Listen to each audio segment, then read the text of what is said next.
I'm just going to talk a little bit about freelancing and transitioning to full-time reporting and kind of how your brand and your audience changes. So before I was at MarketWatch, I started about 6 months ago. I was freelancing full-time in New York. And something I learned from that is that it's a very symbiotic relationship. Finding viral stories is beneficial for both of you. If your story doesn't get any traffic, it's less likely you're going to be hired back by the same publication. And while I kind of hate the term viral stories or trying to make viral content, it kind of just comes back to old-fashioned journalism tenets like finding good stories, just telling interesting stories that people want to read, having good news sense, having solid headline writing that people want to click on, and that translates to social potential and more audience engagement and loyalty. And so this is a picture of one of my freelance assignments. I am dancing with a drone in a warehouse in Brooklyn. And these are just some of the publications that I was regularly freelancing for as a full-time freelancer. So as you can see, it's a wide variety of content producers with widely varying audiences. Obviously, Cosmopolitan is going to have different needs than New York Magazine versus Complex Magazine, which is hip hop and news, and then Vice has a variety of different content as well. And despite all of the variety of these different publications, the strategy as a freelancer is the same. It really just comes down to telling interesting stories that readers will click on and they'll want to come back to.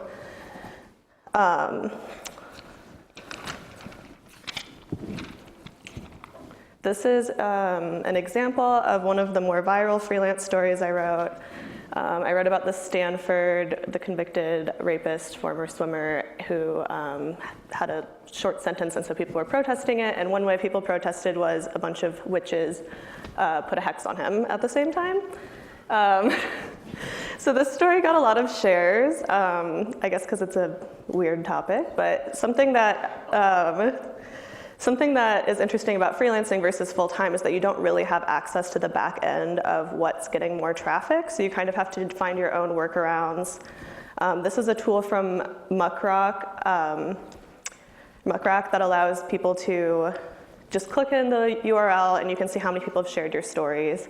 So obviously this got 68,000 shares, so I know it did well on the internet. I don't know exactly how many views it got because I don't have access to Chartbeat at Vice because, you know, I worked at so many publications that you don't really have, you know, the nitty-gritty numbers. But it's really important as a brand, as a personal brand, as a writer, as a freelancer, and even in full-time, as I'll talk about soon, to keep an eye on your traffic and what people are reading because it's really important no matter what position you're in. And this also ties into social media and the rise of social media. It's kind of creating a level of brand loyalty that didn't exist before on a really individual basis. For example, Anne Friedman, I think she just spoke here. She's a Mizzou alum as well.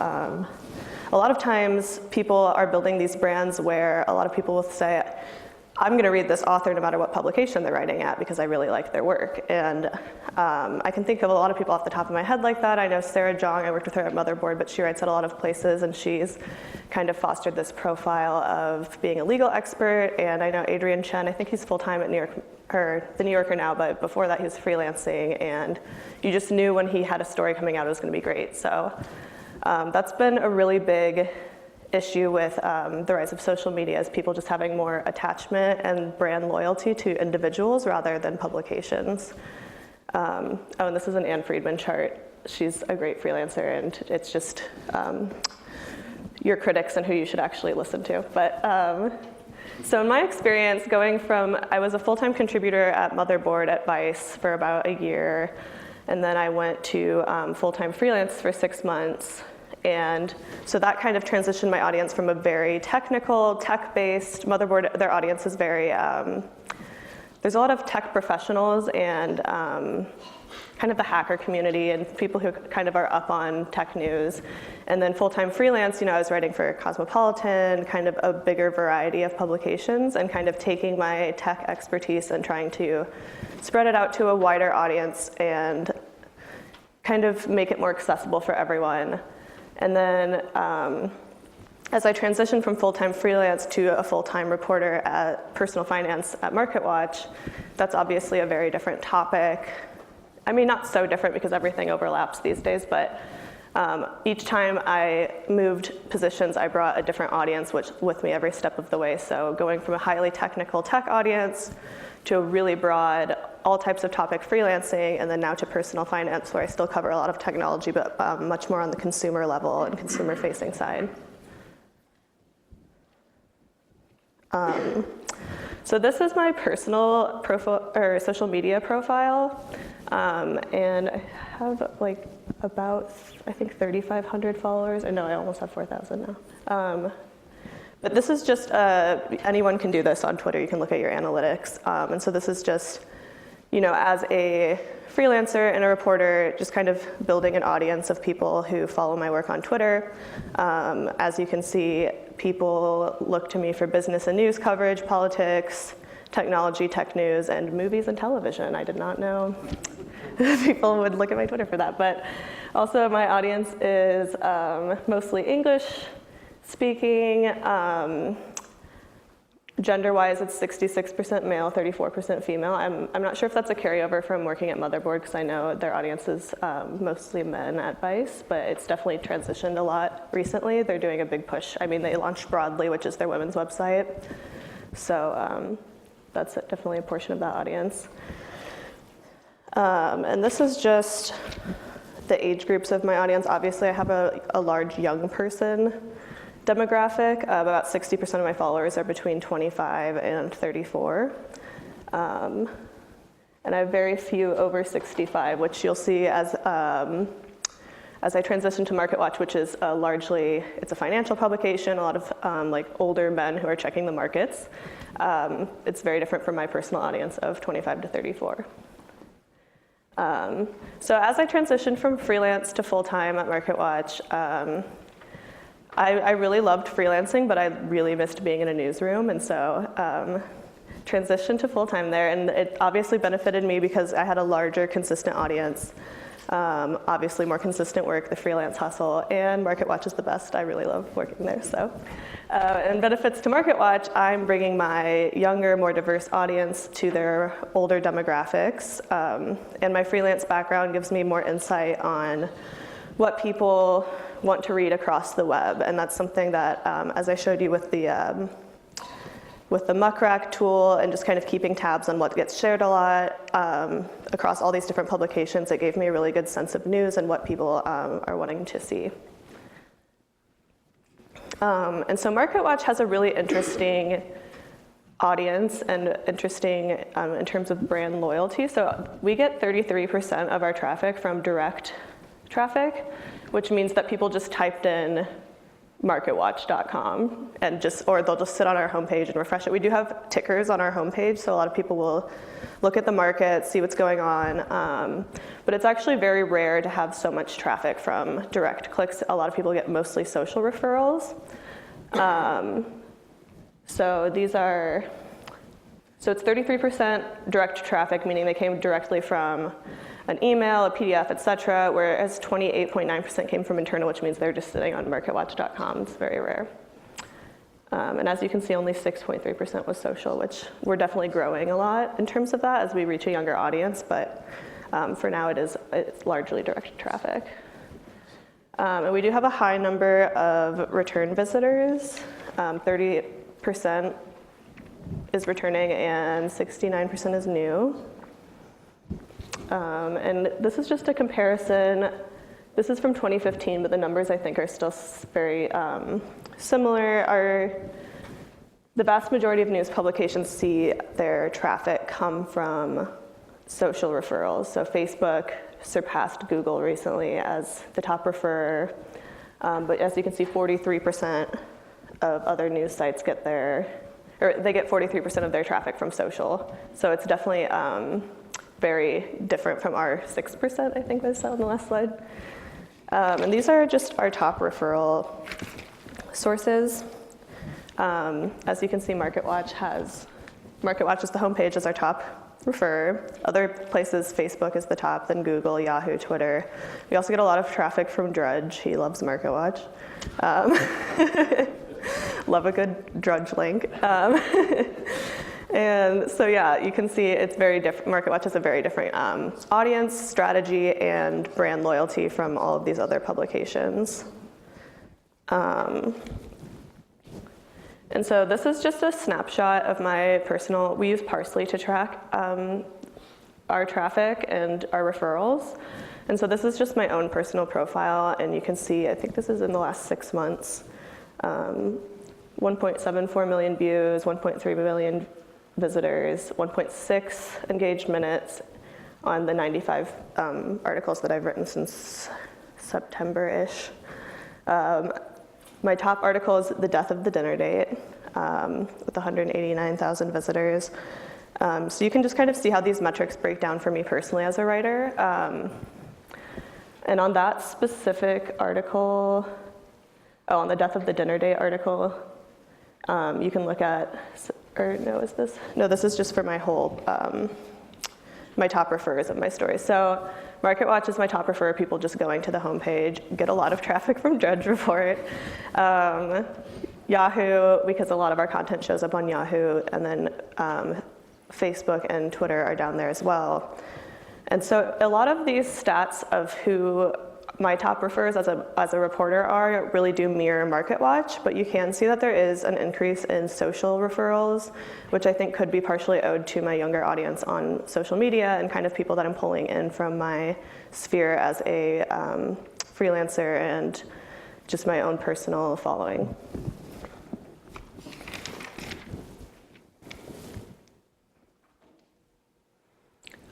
And so you can see this on a story-by-story basis. This was just a story I wrote last week that I just pulled as an example. So you can see on Parsley that it got, I think that day it got 2,692 views. One thing that we always talk about is trying to get more engagement from readers. You can see they spent an average of 1 minute on the story. Sometimes it's less. So that's always something we're trying to hook people in and get them to stay on the page. But and so then I just tweeted the article. This is a story about how being under constant surveillance can change your behavior. And this is something as a personal finance reporter, people always ask me what I write about, and I always say I write about anything that has to do with money, which is everything. So I do write about a large variety of topics. It's a lot of more lifestyle-based finance advice, and as I said, I've carried some of my tech experience here, but it's much more consumer-facing and, you know, trying to help our older audience understand tech concepts and security and using good passwords and things like that. So I just tweeted from my personal account, the number of places we are guaranteed privacy is shrinking. Here's what the creeping surveillance does to our psyches. And I included a photo because, as a lot of us know, any tweet with a photo gets more engagement. And so this, you can click on Twitter on your analytics, and 23,000 people saw this tweet. It got 171 engagements, which includes only 35 link clicks, which is also interesting to me because I'm always wondering how many people are just retweeting this without reading it. But so you can kind of see how it translates from my own, I'm funneling some traffic from my own personal Twitter to these stories. And given that my audience is so much younger than MarketWatch's audience, this could translate to, you know, younger people in a different demographic. And this is the story that Jim mentioned. I went to Cuba earlier this year and was kind of struck by, I read a lot about travel as well, and so I talked more about the ethics of traveling to Cuba, how can one travel to Cuba ethically, which touched on a lot of personal finance topics. And so I tweeted that, and I just tweeted, I wrote about the complicated ethics of traveling to Cuba, and you can see this got 27,000 impressions. Someone retweeted it that had a big following, and 162 people clicked through, and 334 people engaged with it. And so that translates to 5,923 views that day, and 1.9 minutes per visitor, which is kind of nice because they're spending a lot more time on that story.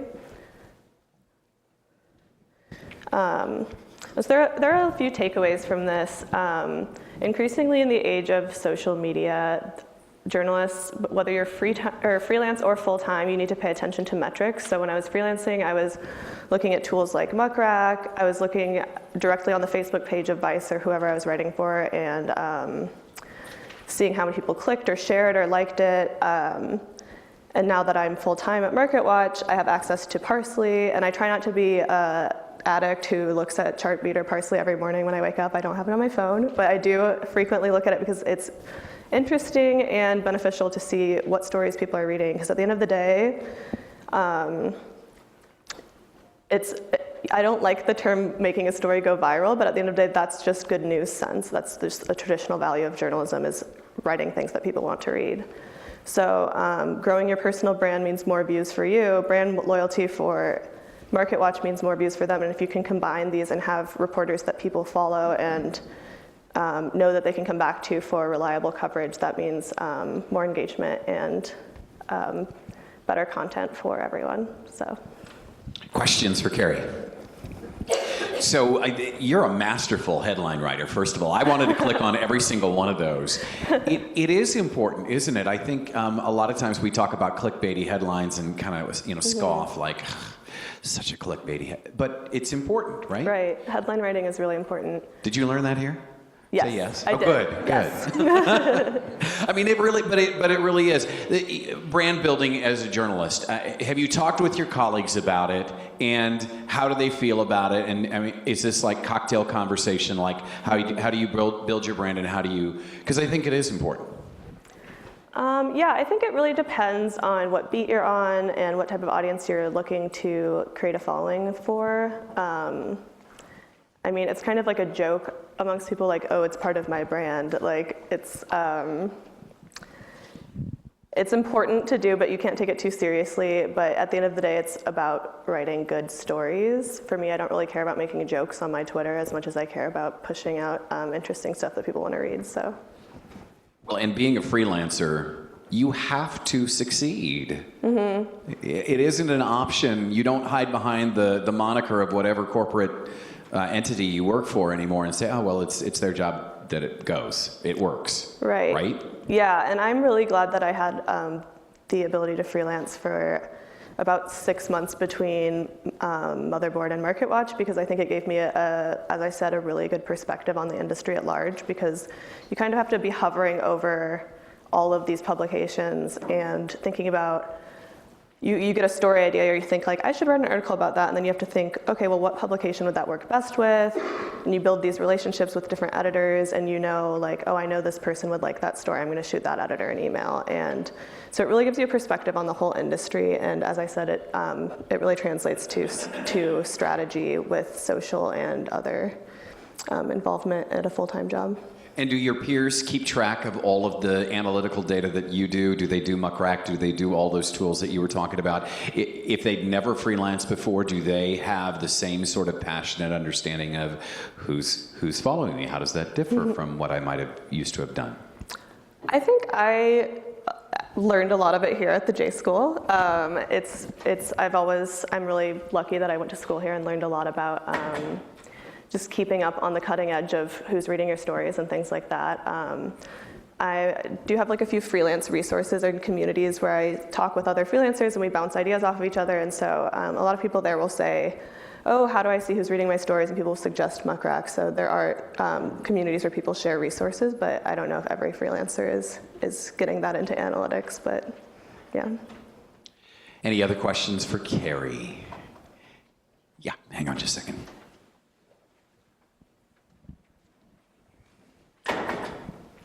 Hi, I think we work in the same building. Cool. I find it fascinating what you're talking about, bringing your audience on Twitter to MarketWatch specifically, and how those audiences are very different. And I think it's great that they're coming to a publication they may not have come to before. Do you find that it's changing how you're writing stories for MarketWatch, or that MarketWatch has maybe changed how you wrote stories for your audience? I'm just curious about how you do that balance between two very different groups of people. Right. Well, at Motherboard and other like Vice publications, we're writing for a younger audience, and so it's a totally different tone. It's obviously a little more snarky, and our audience at Motherboard was very technical, and so it was a lot more technical writing and writing about Bitcoin and Internet of Things and Tor browsers and stuff that I have to explain really detailed to our audience now.